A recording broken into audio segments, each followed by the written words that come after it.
ఇప్పుడు టీమిండియాలో ఎవరిని టార్గెట్ చేయాలో అర్థం కావడం లేదు.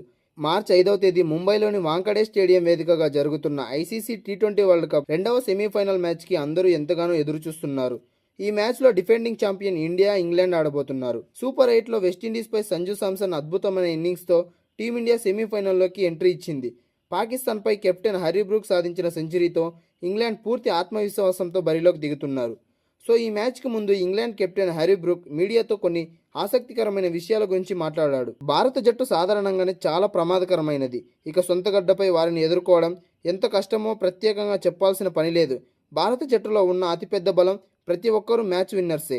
కేవలం ఒకరిద్దరు ఆ స్టార్ ఆటగాళ్లపై ఆధారపడకుండా జట్టులోని ప్రతి ఒక్కరూ మ్యాచ్ స్వరూపాన్నే మార్చగల సత్తా ఉన్నవారు. టోర్నమెంట్ మొదట్లో కొందరు భారత ఆటగాళ్లు ఫామ్ లేకుండా కొద్దిగా ఇబ్బంది పడ్డారు. కానీ సెమీఫైనల్ లాంటి స్టేజ్కి చేరుకునేసరికి వాళ్ళందరూ తిరిగి అద్భుతమైన ఫామ్లోకి రావడం తమకు పెద్ద సవాలుగా మారిందని హరీ బ్రూక్ చెప్పాడు. ముఖ్యంగా టాప్ ఆర్డర్లో సంజు శాంసన్ లాంటి ఆటగాళ్లు విధ్వంసం నుండి మొదలు పెడితే మిడిల్ ఆర్డర్, లోయర్ ఆర్డర్, శివం దుబే, అక్షర్ పటేల్ వరకు ప్రతి ఒక్కరూ భీకరమైన ఫామ్లో ఉన్నారని హ్యారీ బ్రూక్ చెప్పాడు. అందరూ బాధ్యతను తీసుకుని అద్భుతంగా ఆడుతూ మ్యాచ్లను గెలిపిస్తున్నారు. దీనివల్ల ప్రత్యర్థి జట్టుగా తమకు ఒక సరికొత్త పరిస్థితి ఎదురవుతుందని వివరించాడు. ఇప్పుడు టీమిండియాలో ఎవరిని టార్గెట్ చేయాలో అర్థం కావడం లేదు. ఇలాంటి సమయాల్లో కేవలం ఒకరిద్దరిని మాత్రమే టార్గెట్ చేయడం వల్ల ఎలాంటి ప్రయోజనం లేదు.